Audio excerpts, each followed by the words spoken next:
Nigeria partners Denmark to convert farmer herders' crisis into economic opportunity.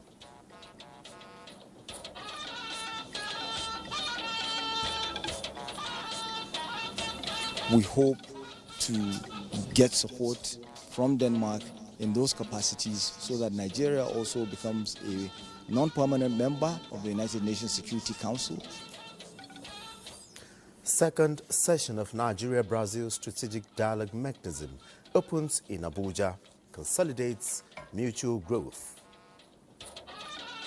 This is a partnership of equals, committed to practical outcomes and shaped by mutual interest. Plus, Nigeria launches first action plan for animal genetic resource to improve livestock. This document is a strategic commitment. It is a document of action. Good evening and welcome to the Network News. I am Olajide Bello. Joining me from Lagos is Adiola Komi Akure. Benny Adams is standing by with the latest in the world of business. Benny, what's trending? Investors in Nigeria's capital market are smiling home today with more than 75 trillion naira. It is an investment that every Nigerian should look forward to. Many thanks, Benny. And of course, Bade Adeleye is on Sport Update. Bade, what's the latest? Breaking news, Olajide. Former French champions, Olympique Lyon, have been relegated to Ligue 2 of the French Football League system. We'll tell you more when we get to sports. All right, many thanks, Bade. Remember, you can watch this broadcast live on our website, nta.ng/live, and on our other social media handles displayed on your screen.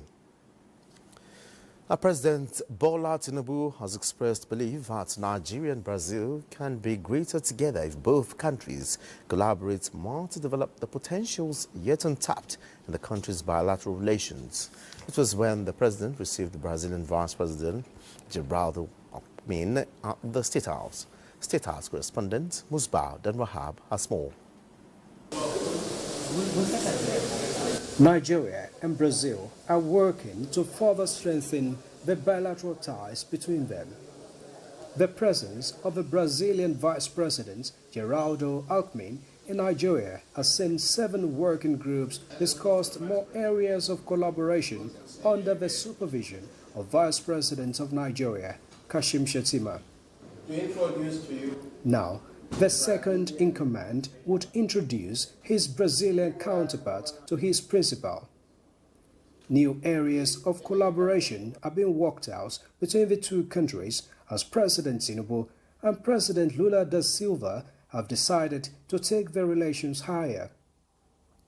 Even as President Tinubu acknowledged the development and achievements of Brazil in agriculture and industrialization, he sees a greater future between both countries with the current momentum. We were both in the category of developing countries. Brazil has had 2 steps ahead of Nigeria. In produce, in agriculture, in industrialization, we have to collaborate to get each other. Considering what is happening around the world today, that has created volatility in the body of economy, a Brazil with Nigeria, particularly the BRICS, can make a difference without any threat. As it appears, more collaboration between both countries is a shared aspiration as the Brazilian Vice President discloses his country's interest in Nigeria's businesses. Tem muitos empresários interessados em investir na Nigéria. There are many business persons interested actually in investing here in Nigeria. E de complementariedade econômica no comércio exterior. In a situation that we have what we call economic complementarity in foreign trade between the two countries. Na área cultural, no turismo. In culture and tourism. Aliás, sei da luta do presidente Bola Tinubu para uma ligação direta Brasil-Nigéria. I know of your personal struggle, President Bola Tinubu, for a direct connection between Brazil and Nigeria. President Da Silva personally invited the Nigerian leader to the 18th G20 summit held in Rio de Janeiro, November last year. And now, the visiting vice president says his principal is again expecting President Tinubu to attend the BRICS summit holding in Rio next month. From the State House, Musbao Nanwahab, NTA News. And meanwhile, President Bola Tinubu is seeking the collaboration of Denmark for his administration's quest to convert the farmer herders crisis in parts of Nigeria to an economic opportunity for the country. The president addressed the Queen of Denmark, Mary Elizabeth, who visited him in the State House. State House correspondent Musbao Danwahab again reports. President Bola Tinubu and First Lady Oluremi received Queen Mary Elizabeth of Denmark. Queen Mary, who is the patron of the United Nations Population Fund, was also here to strengthen the long-standing Nigeria's-Denmark bilateral relations. Denmark has a developed mixed economy, which the World Bank rates as a high-income economy. And the Queen's visit is coming with the possibility of expansion of existing relations between the two countries. President Bola Tinubu briefed his guest on his administration's plan to convert the farmer herders crisis in some parts of Nigeria to economic opportunities by expanding the country's dairy and livestock economy. He believes that with Nigeria's large population, the sector holds enormous potential for job creation, rural development, and food security. The president, who highlighted his administration's ongoing macroeconomic reforms, welcomes increased Danish cooperation and investments in key sectors such as agriculture and maritime operations. He emphasized the importance of managing Nigeria's growing population, projected to reach 400 million by 2050 through investments in food security, education, healthcare, and job creation. On social development, the president acknowledged the ongoing collaboration between the Queen of Denmark and the First Lady of Nigeria. This includes joint support for food feeding programs and initiatives to reduce the number of out-of-school children, particularly through reforms of the Almajiri education system. Nigeria and Denmark also discussed their shared priority areas in multilateral cooperation. Denmark is currently a non-permanent member of the United Nations Security Council. It is also soon to assume the presidency of the European Union, and we hope to get support from Denmark in those capacities so that Nigeria also becomes a non-permanent member of the United Nations Security Council in the year 2030, and also our aspiration of becoming a permanent member of the United Nations Security Council with veto powers.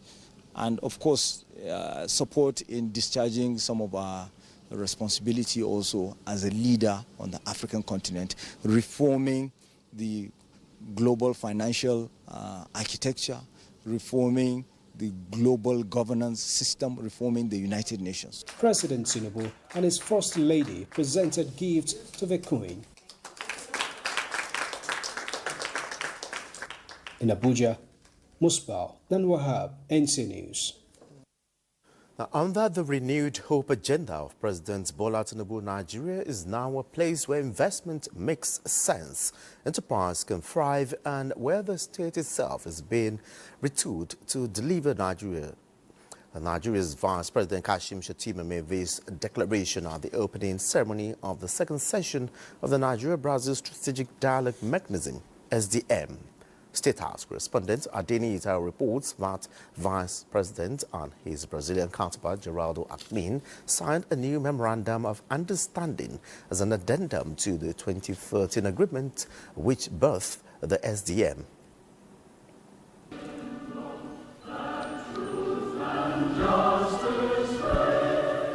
Nigerian national anthem first, followed by that of the visiting Brazilian delegation, and thus commenced the second session of the Nigeria-Brazil Strategic Dialogue Mechanism, which will see a quantum leap in the level of cooperation and bilateral engagement between the two leading nations in Africa and Latin America. Memorandum of Understanding is a key instrument of bilateral cooperation, and as Nigeria's Vice President Kashim Shettima stepped forward with his Brazilian counterpart Gerardo Acme to sign on behalf of their countries, the Nigeria-Brazil Strategic Dialogue Mechanism, earlier signed in 2013, got a fresh impetus. The Nigeria-Brazil Strategic Dialogue Mechanism was never intended as a ceremonial encounter. It was conceived as a working instrument to bind two kindred nations by tangible cooperation across sectors that matter to our people. This is a partnership of equals, committed to practical outcomes and shaped by mutual interest. We recognize Brazil's experience in biofuels and renewable technologies and see clear opportunities for joint ventures, knowledge transfer, and co-investment. Nigeria is laying a foundation for a $1 trillion economy. As such, the resumption of structured engagement with Brazil through the SDM must be approached with deliberate clarity of purpose. Memoranda are only as meaningful as the follow-through they inspire. We must resist the temptation to confuse signing with solving. Let us agree on mechanisms to monitor progress, identify bottlenecks, and hold ourselves to account. To our Brazilian brothers and sisters, we say, let us deepen trade and investment, not just in commodities, but in technology. Nigeria is the leader on the African continent, says Vice President of the Federative Republic of Brazil, noting that the strategic dialogue carries a robust agenda that reflects the diversity and depth of the relationship between the two countries. Opportunity for us to build together innovative solutions which can be sustainable, aligned with the values that we share. Presentation by 7 working groups of the SDM saw the signing of 7 memorandum of understandings spread across cooperation on defense, audiovisual cooperation in the creative economy, technical cooperation on energy, livestock, agriculture and food security, collaboration on robust private sector engagement with investors, and cooperation on tackling illicit drugs. More MOUs are expected to be signed at the Nigeria-Brazil Business Forum. From the conference center of the Presidential Villa, Adeni Itaiwu, NTA News. Meanwhile, a delegation of Brazilian agricultural stakeholders led by its Deputy Vice Minister, Ministry of Agriculture, Kleber Levre, has visited Wakat's rice milling facility in Argungu, Kebbi State to bolster agribusiness and promote value chain expansion. Abubakar reports. Wakat rice milling facility in Argungu, Kebbi State is one of the largest rice milling facilities in the country, with a capacity to produce about 250,000 tons of rice annually. It was therefore not out of place when a high-level bilateral engagement under the Nigeria-Brazil Strategic Dialogue Mechanism, SDM, chose to visit the Wakat rice milling facility for possible collaborations. It's also part of the broader effort to deepen Nigeria-Brazil economic ties. The delegation were given a guided tour at the Wakat rice facility led by the Executive Vice Chairman, TDI Group, and Chairman Farouk Gomel. It is one of Nigeria's most important states when it comes to agric, whether it was in rice cultivation, production, processing, or even other products like onions, like maize, like even down to fisheries, even down to livestock. It's the first time that we stay here to visit Nigeria, and I appreciate a lot this factor, this the TGI company. The chairman of the Wakat rice mill, Alhaji Farouk Gomel, reveals the secret behind success of the company. And today there's been a consistent policy pushed by Kebbi State to ensure farmers produce the paddy we need to mill and produce the rice that Nigerians consume. And therefore, for any business to succeed, there has to be proper collaboration between the community, the government that is in that state, and the businesses that are investing in that state. The team also paid a courtesy visit to the Kebbi State Governor, Nasir Idris and the historic palace of the Emir of Argungu to further demonstrate their commitment to the collaboration. In Argungu, Abubakar, NTA News. And now to the National Assembly. The Senate has amended the 2024 Appropriation Act, extending the implementation of the capital component of the budget to 31st December 2025. National Assembly correspondent Lami Ali reports on these and other features at plenary Tuesday. The extension of the implementation to December 2025, according to the Appropriation Committee, is to enable ministries, departments and agencies of government to effectively utilize funds for key development projects. And this is the second time we are extending this budget, and it is our hope that in the next 6 months, all procurement process will be done. And in consonance with the Renewed Hope agenda to ensure that no project is abandoned in the course of implementation of the budget, the payment practice must be unbundled. This is good because it deals with our national development. It touches the roots of the development of our country. We're talking about capital budget. Senate also passed the Police Trust Fund Act Amendment Bill, which the chairman of the committee says would help improve operations of the Nigeria Police Force. They provide operational vehicles, training, equipment, and many other, even rehabilitation of the institutions. The Police Service Commission are preparing to employ 30,000 policemen into the service. And as President promised, it will go on every year. Senate passed a resolution to investigate the recent flood in Mokwa, Niger State, to provide sustainable solutions, as lawmakers observed a minute's silence in honor of victims. On the whole, not less than 9,560 people were affected by the flood. This is just the case of Mokwa. By the time we reach the peak of the rainy season, monumental things will happen. Urge the federal government to dredge and deseal all the riverine area banks within River Niger and River Benue. Meanwhile, Senate has approved the 1.1 trillion naira 2025 budget of the Nigeria Customs Service with a call for improved performance. You must get us nothing less than 10 trillion by the end of this financial year. Customs is one of the pivotal agencies that is responsible for driving of revenue generation in this country. The current projected revenue of the service for 2025 is 6.5 trillion naira. From the National Assembly, Lami Ali, NTA News. And meanwhile, the House of Representatives, the bill to amend the 2024 Appropriation Act to extend its capital components to 31st December 2025 has passed second reading. National Assembly correspondent Mitari Ekwen reports on the resolutions of the House at the resumption of plenary.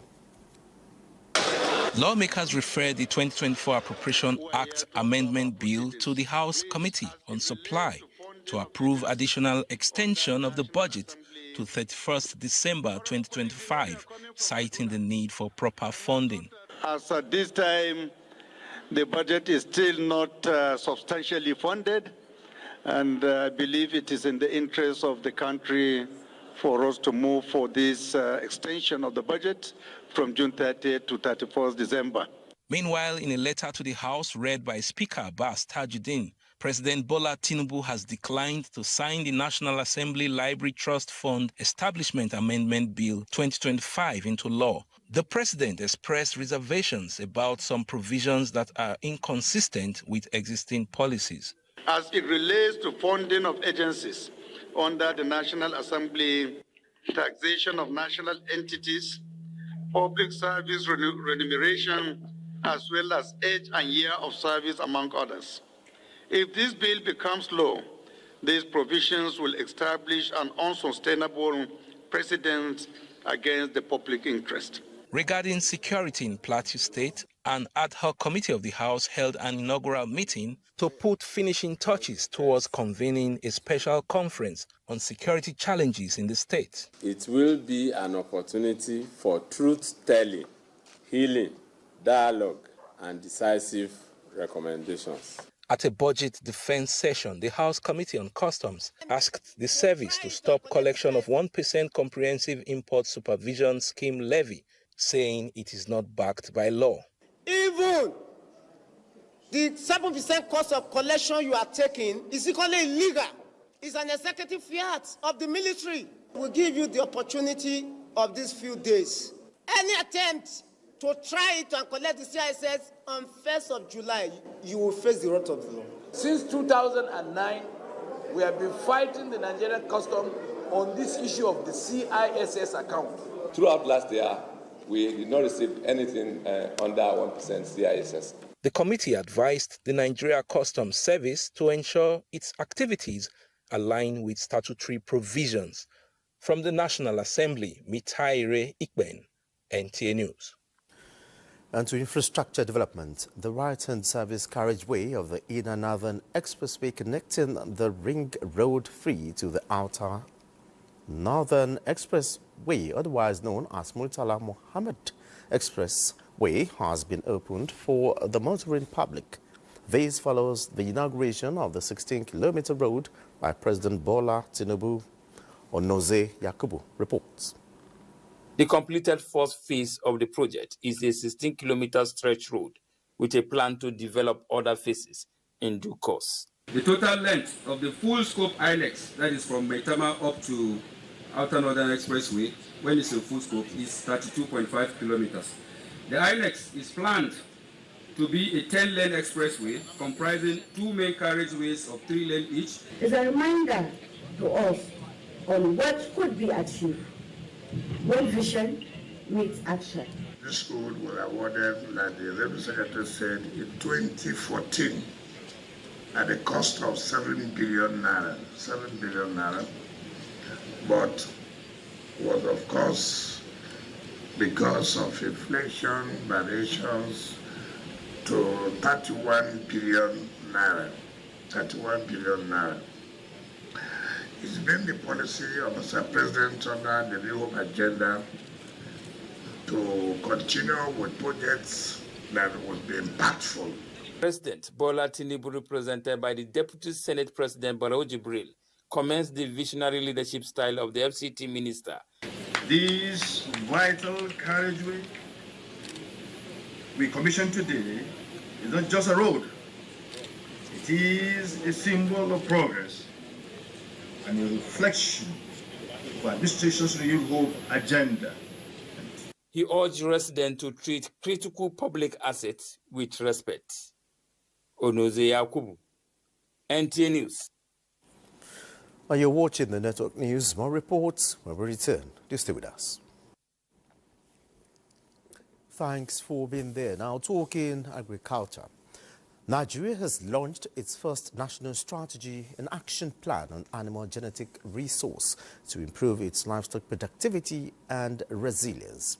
Minister of Livestock Development, Idi Mukhtar Meha, says Nigeria has formally joined the global livestock giants in developing its industry in line with the Food and Agriculture Organization's Global Plan of Action.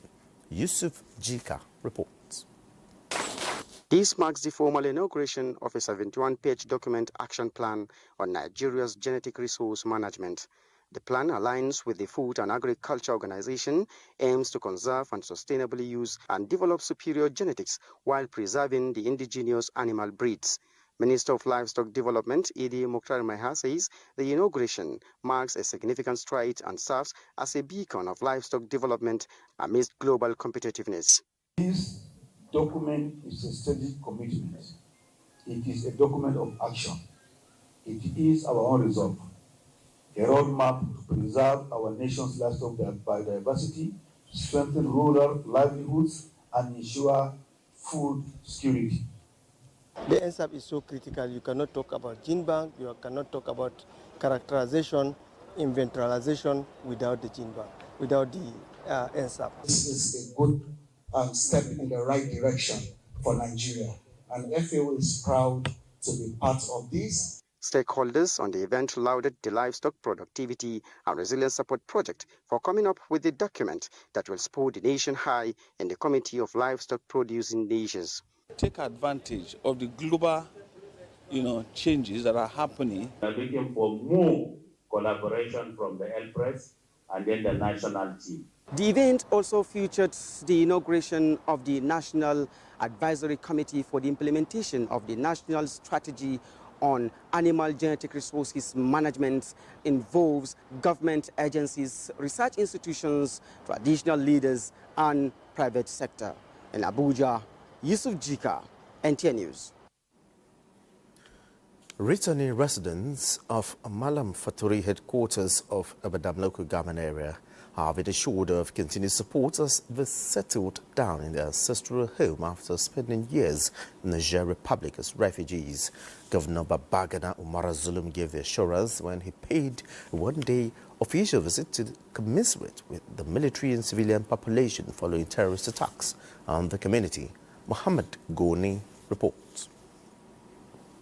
The visit to Malampatori, headquarters of Abadam local government on the fringes of the Lake Chad Basin, was part of continued efforts of Governor Zulum at building resilience of the military and the civilian population in the wake of surge in violence attacks by the terrorists. Governor Zulum on arrival met with the officers and men of the 96th Battalion, during which he commiserated with the military over terror attacks. There was an attack a few days ago, and officers and men of the 68th Battalion, have repelled the attack, and that has led to huge casualties on the side of the non-state actors.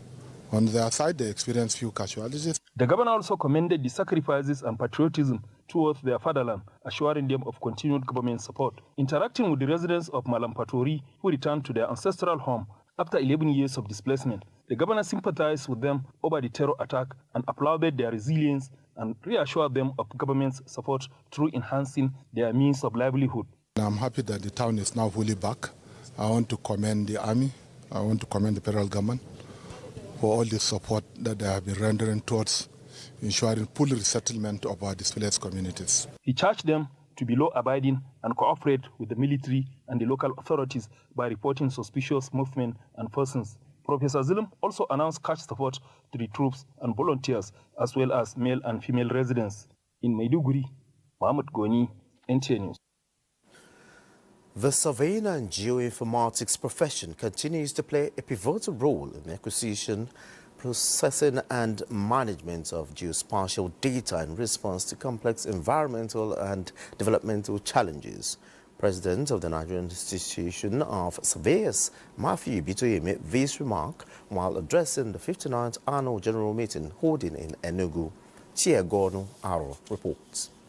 Surveyors from across the states of Nigeria gathered to brainstorm on issues and set in motion innovations that will drive the professional body into a new season of leadership. Enugu State Governor Dr. P. Tamba represented, charged the institution to rid itself of quackery. We have transformed the process of thinking around surveying.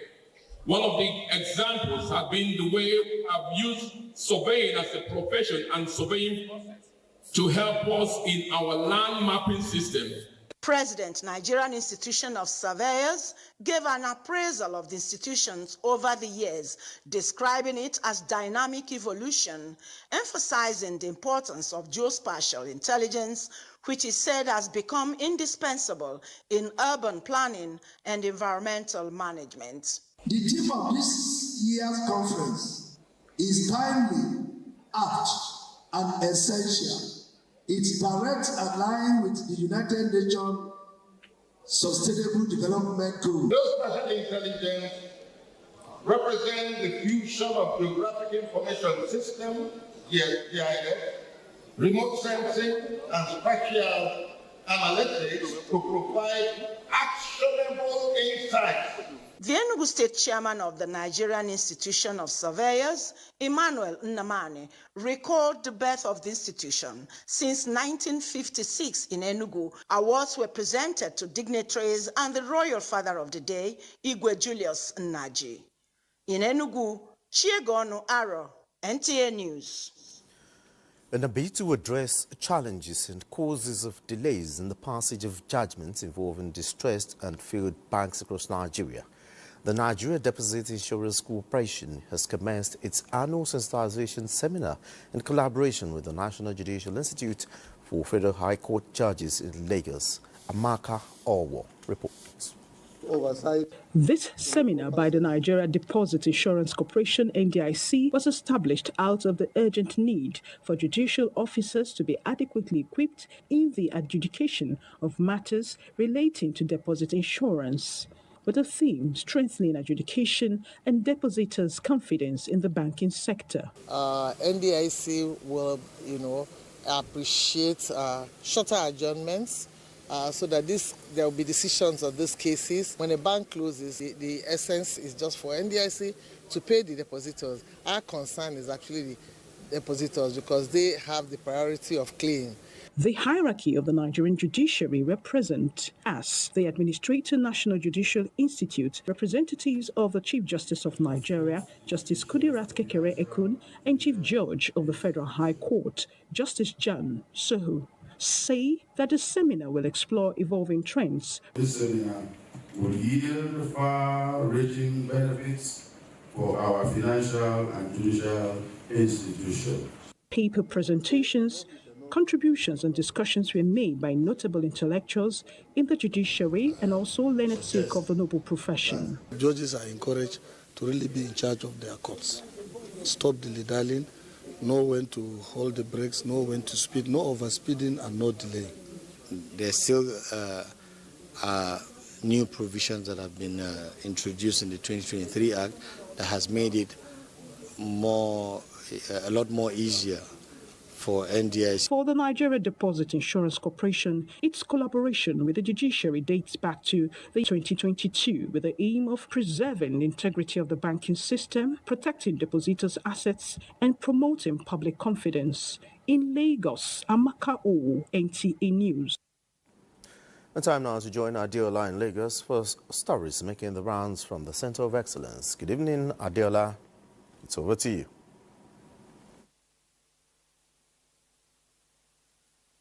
Lajide. For 10 consecutive years, Nigeria's pioneer and largest high-quality brewing company, Nigerian Breweries PLC, through one of its humanitarian projects, Maltina Teacher of the Year Award, has continued to put smiles on the faces of teachers who have distinguished themselves across the country, rewarding exceptional ones with millions of giveaway cash prizes. This initiative, the Managing Director and Chief Executive Officer said, is aimed at encouraging the teaching profession and promoting quality education in Nigeria. Diana Ajale, who witnessed the official flag-off of the 11th edition of the Maltina Teacher of 2025, reports that another set of teachers are about to join the Millionaires Club, Katse Nigerian Brewers PLC. Since inception in 2015, the Maltina Teacher of the Year competition has grown to become a powerful and transformative platform for celebrating teachers and advancing the cause of education in Nigeria. Speaking on the impact so far, Managing Director, CEO, Nigerian Breweries PLC, Hans Esadi, who was represented, said he is impressed with the increased participation of teachers across the country. For us, what is more important is not only to recognize our teachers, but to significantly continue to contribute to nation building, and of course the fact that education must remain a formidable pillar to build our children, develop our children, and then build a lasting impact in our country, Nigeria. This initiative aligns with the Nigerian Breweries' commitment to sustainable development goals 4 on quality education. And we thought to ourselves, how can we show support, right, for the second and the third winner? And that's why we announced an upgrade from 3 million to 5 million and then 2.5 to 3 million. There were goodwill messages from partners and people of like minds. By recognizing and rewarding excellence in teaching, we reinforce the critical role educators play in building resilient individuals and strong societies. The project has benefited the winner as an individual, the school, and the state. Endorsed by the Federal Minister of Education, entries into the 11th edition of Martina Teacher of the Year Portal will be open to interested secondary school teachers from June 24 to 22nd of July 2025. Eligible teachers are to submit their entries via www.martinateacheroftheyear.com for evaluation. In Lagos, Diana Ajale, NTA News. Now, the House of Representatives is determined to provide a legislative framework that will facilitate improved bilateral relations between Nigeria and China. Chairman, House of Representatives Committee on Nigeria-China Relationship, Honorable Jafaru Yakubu, stated this at the Nigeria-China Sustainable Business, Trade and Investment Summit in Lagos. Bolaji Akim completes the story. It is established that the relationship between Nigeria and China for over 50 years has been mutually beneficial and complements each other's exports trade. MBS shows that with a trade volume of over $20 billion in 2024, Nigeria and China trade relationship is ranked as the third largest in Africa. This summit by the House of Representatives Committee on Nigeria-China Relationship is aimed at leveraging on this investment in line with President Bola Ahmed Tinubu's commitments to creating a level playing ground for foreign and local investors to thrive, explore more business-oriented avenues through a legal framework that will support the growth of manufacturing companies and protect the interests of Nigerians. We have curated a program that showcases investment opportunities, promote business partnerships, and addresses challenges faced by businesses in both the two countries. The mutual trade relations between both countries, as averred by stakeholders, has brought about infrastructure development, increase in trade volume, and industrial rebirths. We try to make more investment to reduce your export in import from China, so make that we can enjoy made in Nigeria, made from Nigeria, raw materials, and made by Nigerian people. Nigeria must be proactive, coordinated, and be strategic.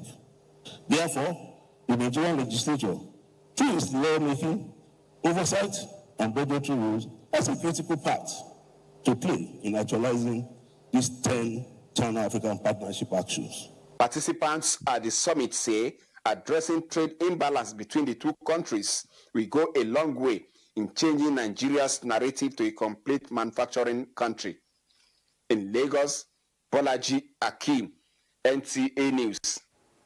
And those are the reports from Lagos. The network news will continue with Olajide in Abuja after this time out. Many thanks for being there. Let's join Benny Adams for the business news segment. Benny? Thank you, Olajide, and it's glad to know that you're still connected to Africa's largest TV network. And at this time, we're talking about the implementation of Nigeria's open governance, where the Secretariat says the process of the implementation of the National Action Plan number 4 is ongoing, and it is expected to meet the yearnings of Nigerians in aligning with the renewed hope agenda of the present administration. This is as the second National Committee retreat for the stakeholders in Abuja. The retreat is to brainstorm on possible commitments and inputs from the public consultation process with a view to consider, ratify, and finalize on the national framework. Majorly fiscal transparency and climate change, because that's the global trend, so we cannot be left out of it. We want to respond directly to the yearnings of Nigerians and also to tie it around the presidential deliverables. The Tinubu administration has an 8-point presidential delivery for the MDs. So we want to fuse that into the action plan. Now, the Chartered Institute of Project Managers, under the supervision of the Federal Ministry of Industry, Trade and Investment, at this point is set to begin enforcement with a view to ensuring that only professionals embark on any kind of project in Nigeria. This is, as they say, learning from past mistakes and from the experiences of others that are excelling is the way to go for national economy. All the white elephants projects, abandoned projects, will be a thing of the past. So every quack may find a redefinition for where they want to be in this whole process. So we've gotten to a point now that we need to begin to enforce, to ensure that people comply. We see less abandoned projects. We see less delays on projects, less costs, resource waste on projects, and we begin to see value being delivered to the Nigerian people.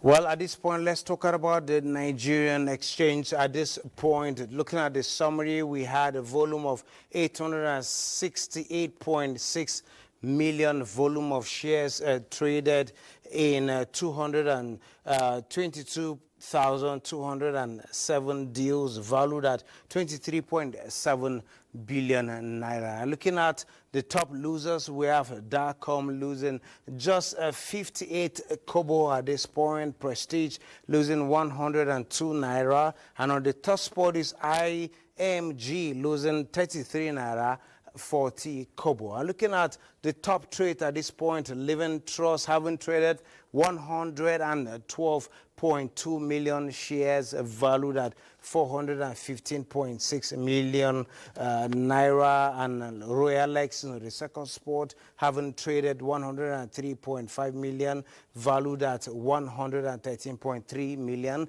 as well as Fidelity on the third spot, 83.9 million valued at 1.6 billion naira. The market is actually smiling today, saying Nigeria is a place to invest, talking about the Nigerian stock exchange market. That is it on business at this point. All right, many thanks, Benny. It was nice doing business with you, as usual. Now, to security matters, the Inspector General of Police, Kayode Egbetoken, confirms the arrest of 26 suspects linked to the brutal attack in the Yawata community in Guma local government area of Benue State. In the media briefing, the RGP says tactical units and special forces were deployed to track down the perpetrators. 2 masterminds have been arrested, leading to the apprehension of 24 others. Among those arrested are individuals directly involved in the killings, including a suspect who hosted the planning meetings. Weapons recovered from them include 2 general-purpose machine guns and 8 AK-47 rifles. The IGP also highlights the arrest of suspects in connection with similar violent incidents in Plateau State. These have been finalized and they will be arraigned in court without delay. We will go after anyone, planner or executor, who attacks any community in Nigeria. We will leave no stone unturned until every single individual responsible for the killing of innocent Nigerians is arrested and brought to justice. He commends the synergy among security agencies and the unwavering support of President Bola Tinubu, which facilitates the swift breakthroughs. Another break beckons. The news continues in a moment. Many thanks for being there. Now it's over to Badi Adile for a sport update. Badi. Many thanks, Olajide. Let's let you know that after making flag football history by clinching men and women's titles at the inaugural International Federation of American Football Africa Flag Football Championships held in Cairo, Egypt, Nigeria's men and women's flag football teams arrived in the country on Tuesday afternoon. Drums were rolled out to receive the newly installed inaugural African champions on their arrival at the Nnamdi Azikiwe International Airport, with the representatives of the National Sports Commission, flag football enthusiasts and the supporters club on hand to receive them. We went there, we came, we saw, we conquered. You know, African champions, first ever African champions, is an amazing feeling. We know flag football is just growing in the country and it's a new sport, but we said to ourselves that we're going to make it big, and yes, we did. The sport has been growing and gaining traction, just in its own little way, but now I think with what has transpired in Egypt and Team Nigeria, I'm sure a lot of people will be curious to want to expand it more. All right, away from Nigeria, let's quickly let you know that Ligue 1 giants Lyon have been relegated from the French top division due to their massive debt. And of course, Lyon, along with several top Ligue 1 sides, appeared before the National Management Control Directorate as they were questioned on their financial health. The verdict is now out, and Lyon will face relegation from the French top tier. The last of the development has, however, not been heard, as the former French champions will get an opportunity to appeal the decision. That does it on Sports Tonight. Let's return to Olajide. All right, many thanks, Badi. And the Director General of the Nigerian Television Authority, Abdulhamid Dembos, commiserates with the Editor-in-Chief of Daily Trust newspapers, Hamza Idris, over the death of his mother. The condolence was conveyed through the General Manager of NTA Kaduna during a visit to the family residence in Kano. Muhammad Ibrahim reports. The Director General of the Nigerian Television Authority, Salihu Abdulhamid Dembos, has extended his heartfelt condolence to the Editor-in-Chief of Daily Trust, Hamza Idris, over the passing of his mother, Hajia Rabi Idris. The condolence message was delivered on his behalf by the General Manager of NTA Kano, Sani Yusufanga, during a visit to the family residence. We pray to Allah subhanahu wa ta'ala to grant her eternal rest. May Allah also forgive her trespasses. Really is a really great loss. Late Hajia Rabi was described as a virtuous and God-fearing woman, whose legacy lives on through the character and accomplishments of her children. We are going to miss her for her guidance, for being the leader of the family. Age 75, late Hajia Rabi is survived by 11 children, 44 grandchildren, and several wards whom she nurtured during her lifetime. Muhammad Ibrahim, NTA News. And that's it on the Network News. Many thanks for being a part of it. I'm on Large Day below.